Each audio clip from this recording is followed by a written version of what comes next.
சாதாரண விஷயமா இருக்கும் காதலை பொறுத்த வரைக்கும். அதுல கூட பசங்க பயப்படுறாங்கன்னு பொண்ணுங்க இதெல்லாம் நினைக்கிறீங்க. தம்பி போங்க தம்பி, ஊருக்குள்ள போய் காட்டு பாருங்க, நாங்க அடி வாங்காத ஏரியாவே கிடையாது. நம்ம லவ் பண்றோம் அப்படின்னு அவங்க ஃப்ரெண்ட்ஸ் கிட்ட சொல்றதுக்கு பயப்படுறாங்க. நம்ம 2 பேரும் அப்படி லவ் பண்ணிட்டு சுத்துறமேனு பொறாம செங்கல் நாதாரி. ஆக்சுவலா வீட்ல இருந்து போன் பேசுறோம் அப்படின்னா ஐயோ அப்பா வந்துட்டாங்க, ஐயோ அம்மா வந்துட்டாங்க, இரு அப்புறம் கூப்பிடுறேன், அந்த விஷயத்துக்கே பயப்படுறாங்க. போன்ல வால்பேப்பர் வச்சிருந்து நான் வீட்ல காதலிச்சு மாட்டிக்கிட்டேன் சார்.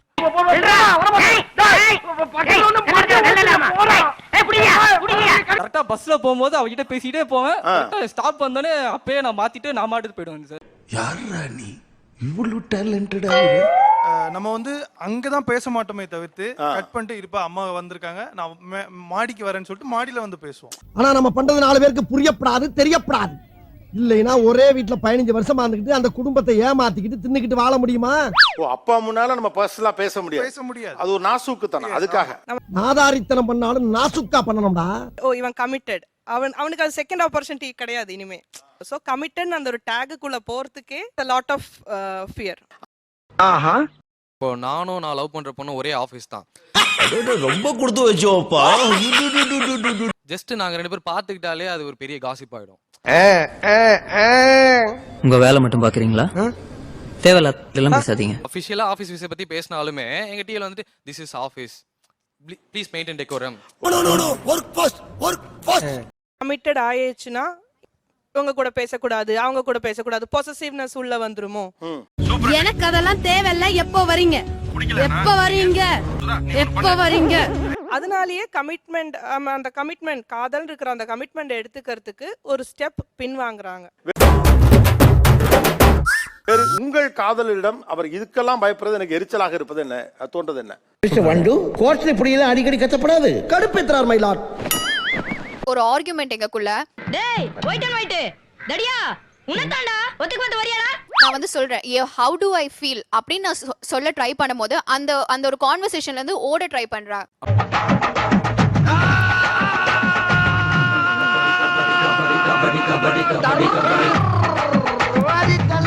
அவங்க ஒரு ஆன்சரை வந்து எக்ஸ்பெக்ட் பண்ணி வச்சிருப்பாங்க. அந்த ஆன்சர் தான் நம்ம சொல்லுவோம்னு நம்மளால முடியாது. ஐயோ, எந்த ட்ரெண்ட்ல பேசினாலும் எந்த ரூட்ல போனாலும் விடவே மாட்டேங்கிறானே, நான் என்ன பண்ணுவேன்? நம்ம ஒரு ஆன்சரை எக்ஸ்பெக்ட் பண்ணி வச்சிருப்போம். ஓகே இது சொன்னா நம்ம இவங்க வந்து சாட்டிஸ்ஃபை ஆயிருவாங்க நம்ம சொன்னா, டேய் நீ மூட்டு போடா, கண்டிப்பா மூடிட்டு போறேன். இதே ப்ராப்ளம் திருப்பி வருது. அப்ப over of period of time நீங்க அத பேசி தானே ஆகணும். பேசி புரிய வச்சாதானே அது சால்வ் ஆகும். டைமே வந்து பேசிட்டே இருந்தா சண்டை வெடிக்க தான் செய்யும். தம்பி கரெக்ட்டா பாயிண்டா பேசுது இல்ல? அப்ப இந்த பிரச்சனை அப்படியே தானே இருக்கும். இல்ல அவங்க அந்த டைம்ல வந்து ரொம்ப கோவமா இருப்பாங்க.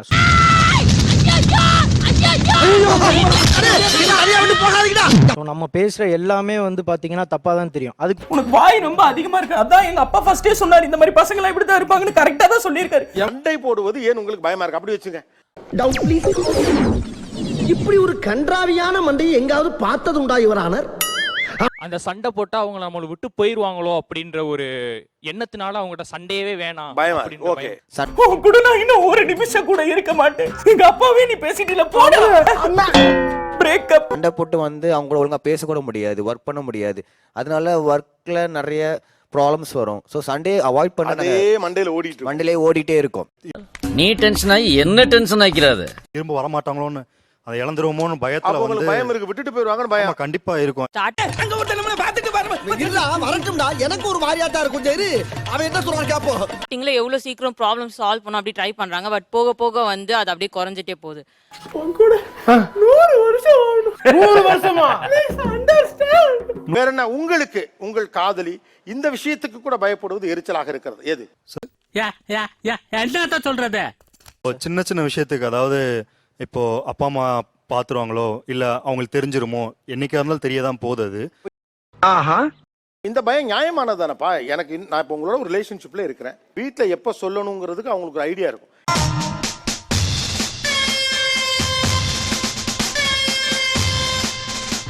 அவங்க அப்பா அம்மாவுக்கு முறையா தெரியறதுக்கும் நீங்க எங்கேயாவது கையை பிடிச்சி சுத்திட்டு இருக்கிறப்ப அதை அவங்க பார்த்து தெரிஞ்சுக்கிறது அவங்களுக்கு மரியாதை குறைவு இல்லையா? சோலி முடிச்சு. நீ என்னை விட்டு போயிட மாட்டல்ல, நீ வந்து என்னை எதனா கல்யாணம் பண்ணிப்ப? 100 வருஷம் வாழணும்னு நினைக்கிற ஆசைப்படுற, என்னை விட்டு போயிட மாட்டியா? போக மாட்டேன்ல. இவன் கேக்குறத பார்த்தா போகவே மாட்டாளோ அப்படின்ற ஃபீலிங்ல சொல்ற மாதிரிலாம் இருக்கு. அது ஒரு வாட்டி கேட்க மாட்டாங்க சார். ஒவ்வொரு வாட்டி சண்டை முடிஞ்சது போதும், சண்டையில இறக்கும் போதும் மறுபடியும் முதல்ல இருந்தா அது நான் வந்து அதை எப்படி ஃபீல் பண்ணியிருக்கேன்னா, தயவுசெய்து சத்தியம் பண்ணு எனக்கு அப்படின்னே சொல்லியிருக்காங்க. ஸோ 1000 வருஷம் 2 பேரும் ஒன்னா இருக்க அப்புறம் 100 வருஷம் அது ஏன் டைலாக் இல்ல? அது சும்மா நான் எடுத்துட்டு மாத்திட்டேன்ல. அவங்க சொல்லி வந்து கேட்கும்போது நம்மளுக்காக அவங்க இருக்காங்க அப்படின்னு சொல்லிட்டு அது ஒரு மேஜிக்கலான ஃபீல். ஏய் உன்னதான்டா என்ன ஃபீலிங்கா இல்ல ஃபீலிங்கான்னு கேக்குறேன். எனக்கு தான்டா ஃபீலிங். போடா போடா. பட் இருந்தாலும் அவங்க இப்போ நம்ம லவ் பண்றோம் தெரியும், பட் இருந்தாலும் அடிக்கடி ஐ லவ் யூ சொல்லிட்டே இருக்கோம்ல. அந்த மாதிரி என்ன கொடுமை சரவணனது.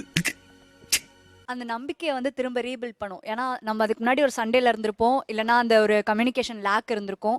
அவங்க கிட்ட நம்ம கேட்டு ஆமா நான் இருப்பேன் அப்படின்னு சொல்லும் போது yes it's we made it together அப்படின்ற மாதிரி அந்த ஒரு நம்பிக்கை ஒரு இருக்கும். ஃப்ரெஷ் அப்படி அவன் சொல்லும்போது அது ஓகே, அவன் நம்மளோட நெகட்டிவையும் ஏத்துட்டு நம்ம கூட இருக்கான் அப்படின்னு சொல்லிட்டு அது நமக்கு ஒரு ஃபீல், நல்ல ஃபீல் இருக்கும். புரிஞ்சுக்க மச்சான், ஒவ்வொரு மனுஷனுக்கும் ஒவ்வொரு ஃபீலிங்டா. ஒவ்வொரு வாட்டியுமே இது கேட்கும் பொழுது இவங்க இன்னுமா நம்மளை நம்பாம இருக்காங்க. இல்ல அதான் என்ன நம்பலையா நீ? நான் உன்னை விட்டு போயிடுவேன் நினைக்கிறேன் நீ? பயங்கரமான ஆளா இருக்கீங்களடா. எவ்வளவு தூரம் நம்ம வந்து நம்மளை ப்ரூவ் பண்றது அப்படிங்கிற கேள்வி வரும். கேள்வி வரதோட கவலையும் ரொம்ப வரும் சார். எங்களோட சைடு நாங்க கவலைப்படுறதுக்கு அதுக்கு மருந்து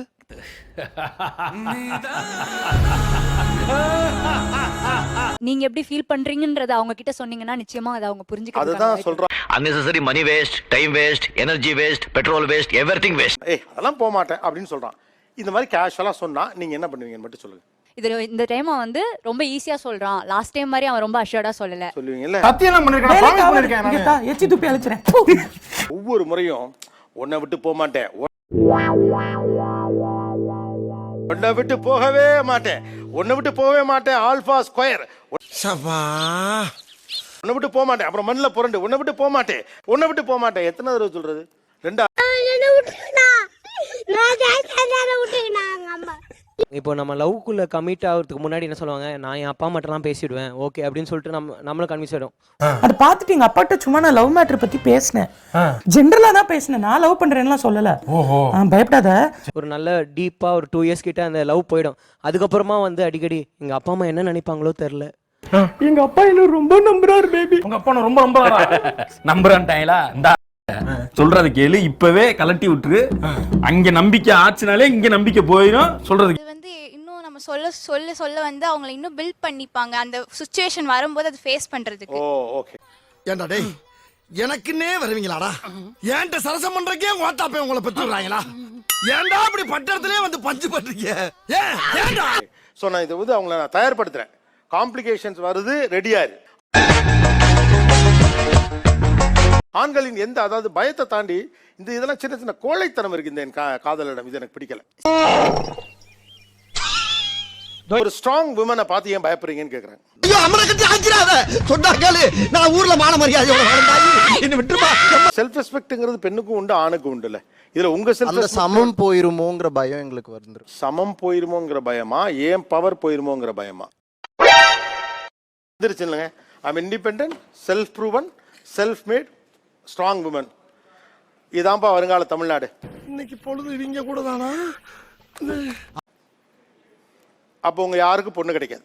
ஓகே, மனுஷன் அவங்க ஒரு ஈவு இறக்கம் இல்லாம நடந்துக்கிறாங்க.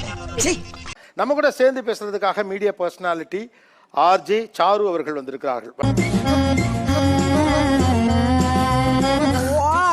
ஒரு பாத்திரமே இருக்கு, அவங்க விளக்கி வைக்கிறாங்கன்னா அதுக்கு ஒரு பாராட்ட அவங்க வந்து எதிர்பார்க்கறாங்க. சாமா தொலைக்கி வைக்கல, தேங்க்ஸ் நான் சூப்பர், காஃபி போட்டுக்கல, இவன் சூப்பர் ஹஸ்பண்ட் ராணி அப்படின்னு சொல்லிட்டு போனா அந்த பாவம் அப்புறம் சண்டிகள் அப்படி வந்துருவாங்க தானே. நான் நினைச்சா பண்ணலாம் சார், ஆனா பண்ண மாட்டேன். நம்ம எதுக்கு இப்ப பிடிச்சவங்கள்ட்ட நீ என்ன நீ அப்படி பண்ண உன்னை இது பண்ணி முடியா அப்படின்னு எதுக்கு பேசிட்டு இருக்கணுங்கிற ஒரு நல்ல விஷயம் நடக்கல இழுத்துட்டு போக வேண்டியதானே. என்ன பல பெரிய விஷயங்கள்லாம் உடைச்சிட்டு வந்துட்டோம். பெண் படிக்க கூடாது உடைச்சோம், ஜாதி பிரச்சனைகள் கொஞ்சம் உடைச்சோம், பேசலாம் பேசக்கூடாது அதை உடைச்சோம், எல்லாத்தையும் உடைச்சுட்டு கடைசியில சின்ன விஷயத்தெல்லாம் உடைக்காம வச்சிருக்கோம். நோட செல்லம் மாஸ்டர் நெக்ஸ்ட் ரெஸ்ட்.